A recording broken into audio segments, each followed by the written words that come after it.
On a frozen February night in 1877, 17 people burned alive inside Redemption Baptist Church in the mountains of eastern Kentucky. The fire started during evening choir practice. Every door was locked from the outside, but here's what made it impossible to forget. For 3 months after the fire, people across Harlan County reported hearing the choir still singing. Not echoes, not memories. The actual voices of the dead, rising from the charred ruins every Sunday at dusk, performing the same hymn they were practicing when they died. Redemption Baptist sat on a ridge above Martin's Fork, about 8 miles from the nearest town. The church was built in 1854 by families who'd settled the hollow after coming down from Virginia and North Carolina. 23 families made up the congregation. Most worked timber or farmed the narrow bottomland along the creek. The church was the center of everything: worship, weddings, funerals, community decisions. The building itself was unremarkable. White clapboard siding, a simple steeple, wooden pews that seated maybe 60 people if you packed them in. What made Redemption Baptist special was its choir. For a rural mountain church, they had remarkable talent. 15 regular members, mostly young people between 16 and 30. They practiced every Wednesday and Sunday evening. The choir director was a man named Samuel Whitlock, age 42, who'd studied music in Lexington before returning to the mountains. By all accounts, the winter of 1877 was particularly harsh. Snow started falling in November and barely let up through February. The church kept meeting, but attendance dropped. Roads became impassable. Some families went weeks without seeing neighbors, but the choir kept practicing. Samuel Whitlock was preparing them for a spring revival. He'd written to churches in 3 counties, promising a performance that would bring people from miles around. On February 14th, Valentine's Day, though nobody in those mountains paid much attention to such things, the choir gathered for Wednesday evening practice. 17 people showed up despite the cold. Samuel was there with his wife Eleanor, his 2 daughters, ages 19 and 16, 3 young men from the Combs family, the parish's assistant pastor and his pregnant wife, 8 others, mostly unmarried young people. What we know about that night comes from 3 sources. First, there's the coroner's inquest held in March. Second, a collection of witness statements taken by a traveling journalist from Louisville who investigated the story. Third, and most disturbing, is a diary kept by one of the victims, a young woman named Sarah Mullins. Her diary survived the fire, found in her family's cabin weeks later. The last entry was written hours before she died. According to the coroner's report, the fire started around 7:15 in the evening. The choir had been practicing for approximately 45 minutes. They were working on a hymn called "The Old Ship of Zion." Witnesses in the hollow below saw flames in the church windows. By the time anyone reached the building, it was fully engulfed. Here's where the story turns dark in a different way. When neighbors arrived, they found all 3 doors locked from the outside. The main entrance, the side door, and the door leading to the small office behind the pulpit, all secured with wooden bars dropped into iron brackets. These weren't locks someone could pick or break easily. The bars had to be lifted from the outside. Several men tried to break through the doors, but the flames were too intense. The windows were too high and too narrow for adults to climb through. They could hear screaming from inside. They could hear voices calling for help, and they could hear singing. Thomas Parker, who'd run up from his cabin when he saw the flames, gave this statement to the coroner. "The screaming was the worst thing I ever heard, but stranger was the singing. Even when the fire was roaring, I could hear them singing that hymn. Not everyone. Some voices had gone quiet. But the ones still singing kept perfect harmony, like they couldn't stop, even while they burned." The fire burned for 90 minutes before collapsing the roof and walls. By then, nobody inside could have survived. When the wreckage cooled enough to examine, they found 17 bodies. The positions told their own story. Most were clustered near the 3 doors. They died trying to escape, but 4 bodies were found in different locations, still seated in the choir loft. Their remains showed no evidence they'd tried to reach the doors. The coroner couldn't explain it. Neither could anyone else. The inquest concluded the fire was deliberately set.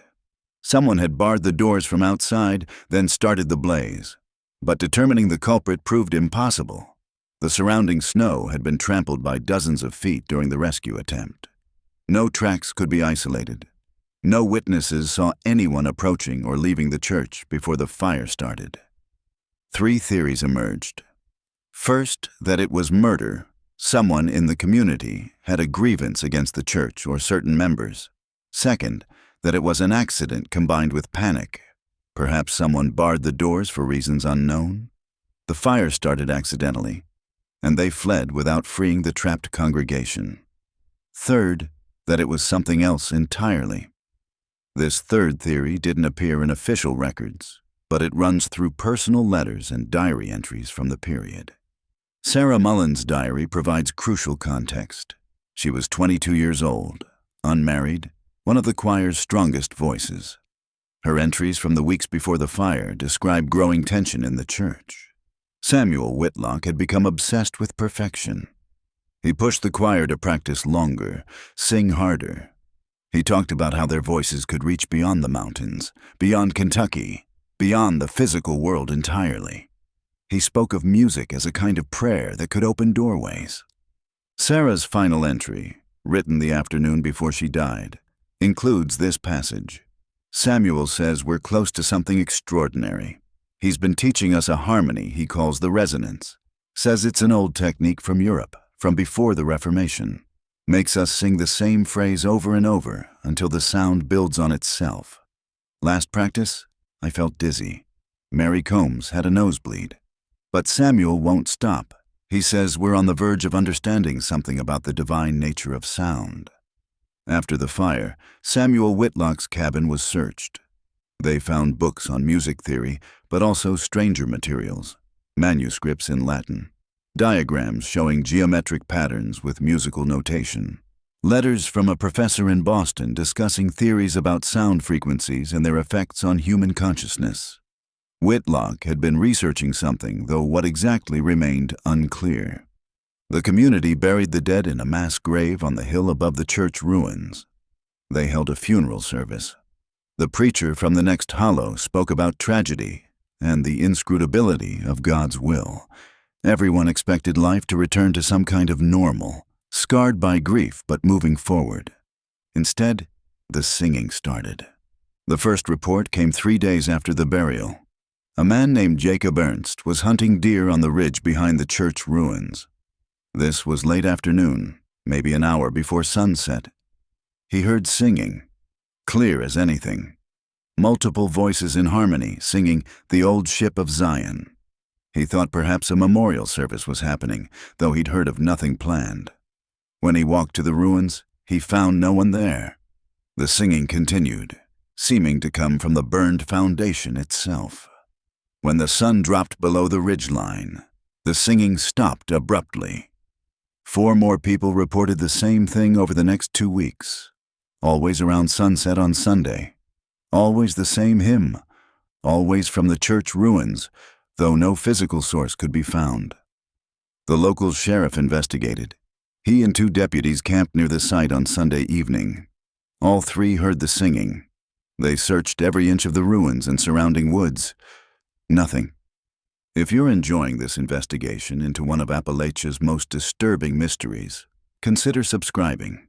We dig deep into America's forgotten supernatural history, bringing you stories that deserve to be remembered.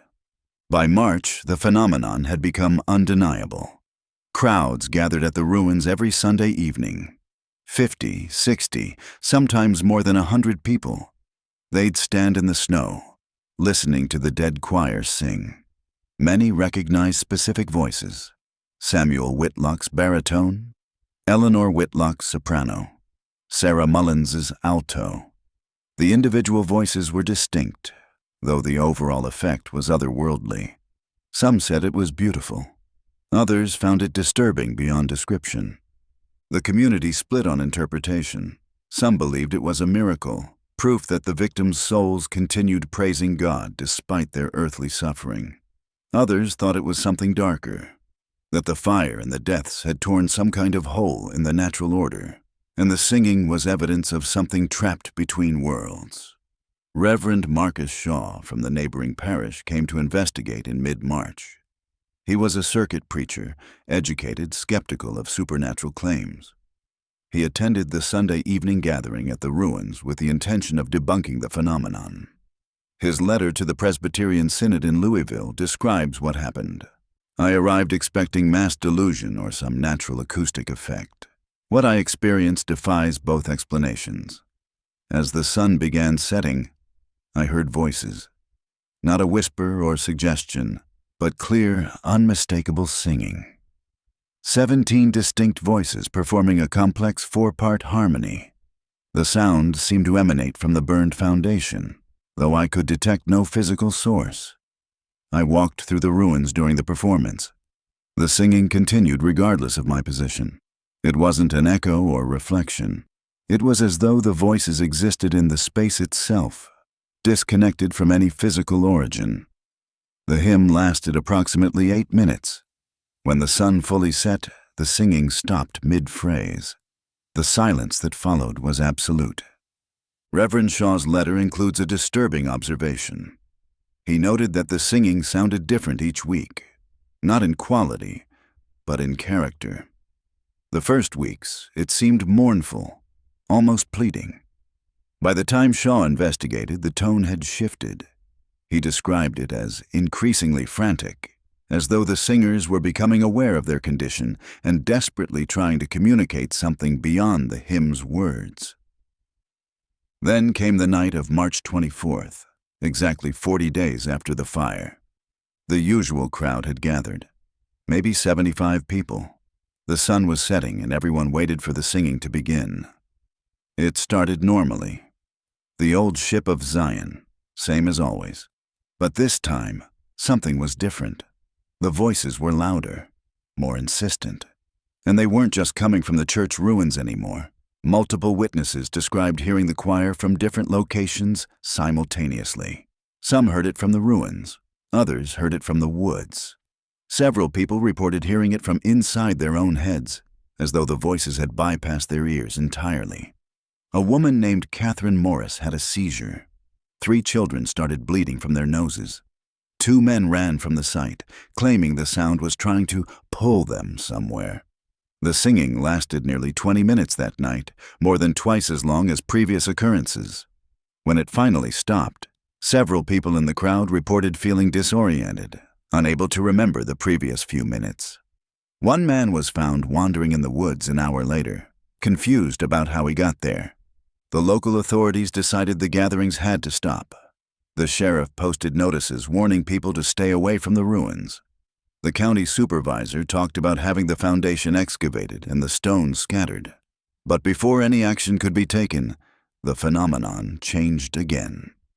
Starting in early April, the singing was no longer confined to Sunday evenings.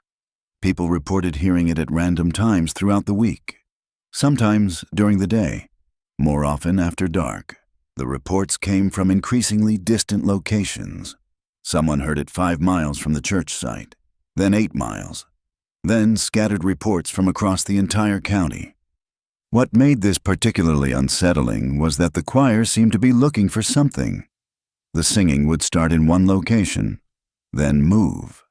People described it as a searching quality to the voices, as though they were calling out, trying to find or reach someone or something. Several people who heard the singing during this period became obsessed with it. They'd abandon their work or families, walking for hours toward the sound. Most snapped out of it eventually, returning home confused and exhausted. But 3 people, 2 men and 1 woman, vanished entirely during this time. They were seen walking into the woods, following the sound of the choir. None were found. By late April, the singing had become less frequent but more intense when it occurred. The hymn was changing, still recognizable as the old ship of Zion, but with additional harmonies that shouldn't have been possible with human voices. Sounds that hurt to hear, frequencies that made teeth ache and vision blur. The last reported occurrence was on May 1st, exactly 77 days after the fire. A merchant traveling through the county at night heard the choir singing from the direction of Redemption Baptist. He described the sound as almost triumphant. The voices were clear and powerful, but underneath them was another sound, something he described as the sound of wood splintering, but made of voices. The next morning, people who lived near the church ruins found the foundation had been disturbed. The burned timbers and stones that marked the building's outline had been rearranged, not scattered randomly, but positioned in a deliberate pattern. A perfect circle, approximately 30 feet in diameter, made from the charred wood. In the center was a spiral of stones. Nobody admitted to creating the pattern. Given its size and the weight of some stones, it would have required several people working for hours. Yet no one in the community claimed responsibility. More unsettling, several people insisted the pattern had appeared overnight, though creating it in darkness would have been nearly impossible. After that night, the singing stopped, completely. The ruins fell silent. The phenomenon that had terrorized Harlan County for 3 months simply ended. The official explanation was that it had been mass hysteria, combined with grief and perhaps some acoustic oddity of the hollow. The church's position on the ridge, the surrounding terrain, the way sound traveled through the valley. These factors could create strange auditory effects. The night gatherings, the emotional state of the community, the power of suggestion, all could explain why so many people believed they heard the dead choir singing. But the pattern in the ruins couldn't be explained away, nor could the 3 missing people, nor could the physical effects, the seizures, the nosebleeds, the temporary disorientation. The site was eventually cleared. The foundation was broken up and scattered. The land was sold, changed hands several times. Various structures have occupied the location over the past century and a half. A storage barn, a small house. Currently, nothing stands there. Yet there are persistent reports, even now, that continue to surface. In 1923, a coal surveyor working in the area reported hearing hymns singing from an empty hillside. His description of the location matches where Redemption Baptist once stood. In 1956, a family traveling through the county stopped their car when they heard what they described as old-time church singing coming from the woods. They investigated but found nothing. In 1978, a historian researching the fire interviewed elderly residents. 2 mentioned hearing the choir as children, decades after the supposed end of the phenomenon. In 2003, a podcast crew investigating the legend recorded ambient sound at the site. Their audio captured what some listeners interpret as faint voices singing in harmony, though skeptics argue it's wind and auditory pareidolia. The most recent account came just last year. A hiker using GPS coordinates to locate the original church site reported feeling dizzy and nauseous when reaching the location. She heard what she described as humming or singing, but wrong somehow. She left quickly. That night, she said she woke from a nightmare about being trapped in a burning building, unable to stop singing even as the flames consumed her. What really happened at Redemption Baptist Church? Was Samuel Whitlock experimenting with something dangerous, using the choir for purposes beyond simple music? Did he somehow trap them in a pattern of sound that continued beyond death? The resident Sarah Mullins mentioned in her diary. Was that real, or the delusion of an obsessive man? And if it was real, what did it do? The pattern in the ruins, was it created by the dead somehow, reaching back from wherever they'd gone? Or was it made by the living, trying to help or stop whatever the choir had become?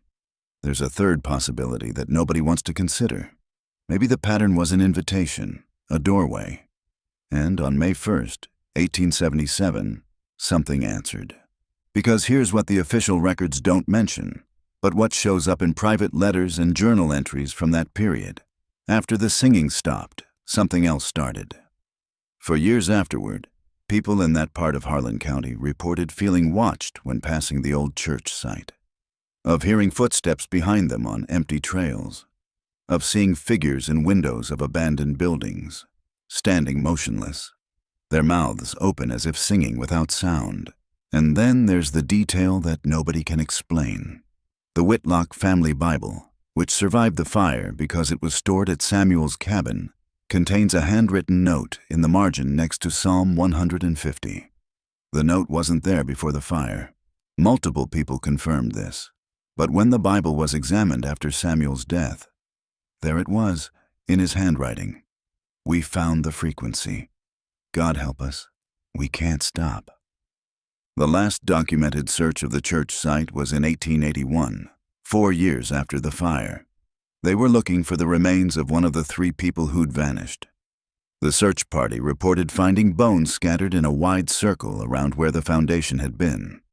They couldn't determine if they were human or animal, but arranged near them were 17 small stones positioned in a perfect row